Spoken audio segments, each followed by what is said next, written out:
Hey guys, so this is part 2 of lesson 4. I'm going to finish reading these words since I got cut off with my last video. So we were right here with undertake.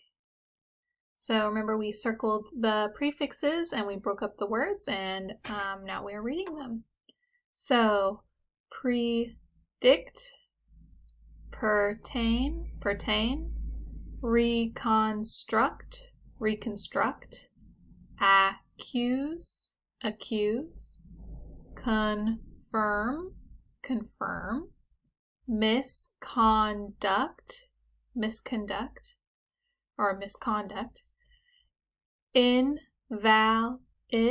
invalid, portray, imperfect, alert, contrast,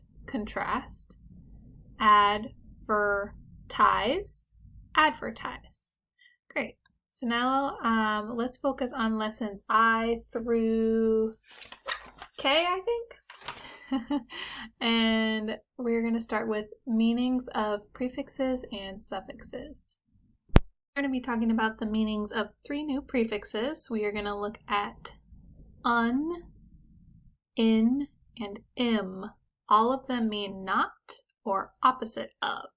So, for example, un means not or opposite of. So if you heard someone call Jaden ungainly, even if you didn't know what gainly meant, you could guess that ungainly is the opposite of something. So if gainly means graceful, ungainly means, right, the opposite of graceful. Yes. So not graceful or clumsy. If we look at the second and third prefixes, you learn that in and im sometimes mean in or into. In this lesson, you're learning that in and im sometimes mean not or opposite of. So when you see in or im at the beginning of a word, you have to decide which meaning makes more sense. So listen, if you could see that Nathan was feeling impatient, how is Nathan feeling? Right, not patient. So im means not. All right, so let's look at these. When it says line 2 right here, they're asking you to refer up to here. So this is line 2, okay? So not fit or not healthy. So we need to choose a word in line 2 that means not fit or not healthy. Right, the word is unfit, not fit or unhealthy. Okay, we're going to go down to B. We're going to look at line 6. Not valid, not true, or not acceptable, such as a driver's license that has expired. So we're going to look at line 6 and look for not valid, invalid, portray, or imperfect. Right, invalid, right? Because the in means not valid, invalid. Okay, and C, we're also going to look at line 6. Not perfect, having flaws, such as a solution to a problem when the solution is not helpful. So we're going to go up to line 6 and look for something that is not perfect, invalid, portray, imperfect. Correct. The answer is imperfect, not perfect. Excellent job. All right, so now we are going to go on to activities J and K. So activity J is a spelling activity, so I'm going to give you 4 words to spell. I'm going to give you a little bit of a hint to help you. So the very first word is imperfect. When you are spelling these, you can tap your pencil to break up the word parts. So imperfect. And so that can help you write the word parts when you're spelling, okay? So the first one is imperfect. Pause the video and then I'll go on to the next word. Second word is reconstruct.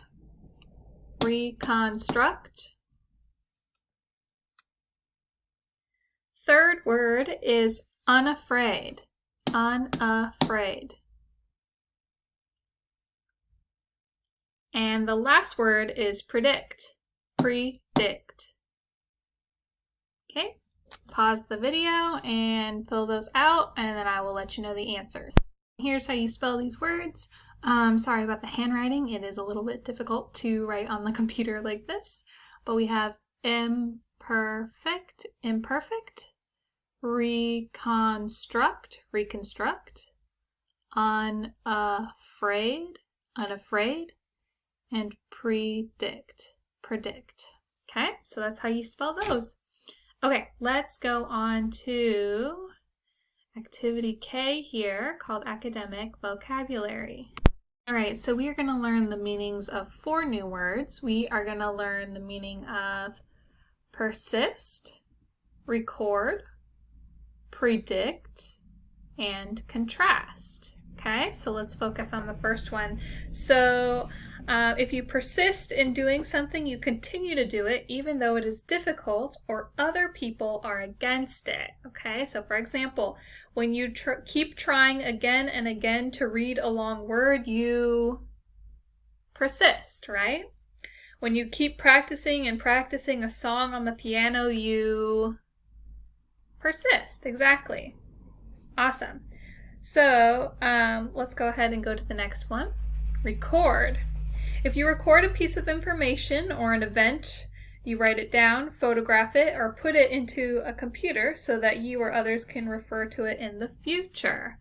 So, for example, if you videotaped the school play so that you could show it to your sister at home, you recorded it, right? Okay. So think about things that you might need to record. For example, I recorded this video for you to watch, right? Okay. Next one, predict. So if you predict an event, you say ahead of time what will happen. So if you say the Portland Trail Blazers will win the NBA championship, and they did win, you predicted it, right? Okay. Just like if, I don't have another example. Okay, next one. Contrast. So that one is, if you contrast one thing with another, you show or tell about the differences between the two things. So for example, when you write papers where you're supposed to compare and contrast, compare means talk about the similarities, and contrast means talk about the differences. So contrast, we are telling about the differences between two things. So, for example, if you contrast football and soccer, what are you telling about them? You're telling about the differences, right? If you point out the differences between an apple and an orange, you contrast the orange with the apple, right? You're talking about the differences between the orange and the apple by contrasting it. All right, very good. So let's review down here words that we have done before. So I'll name them. So this is betray, betray, confine, confine, respond, respond, propose, propose, okay? So I'm going to say a statement and you tell me which one of these words I'm thinking of. So when I say, when a phone rings, you react to it by answering it. Which one is that? Yep, the answer is respond. Okay, next one. Which word am I thinking of? To suggest an idea. Is that betray, confine, or propose? Yep, if you chose propose, you would be correct. Okay, thinking of a word. To keep a horse from leaving by putting it inside a fenced pasture. Confine, yes, I'm confining it to a small area, right? Okay, last one. So I'm thinking of a word. Someone you trust hurts you. Someone you trust hurts you, they, right, betray you. So if someone you trust hurts you, they betrayed you. Okay, and that's all for that. Thanks, guys.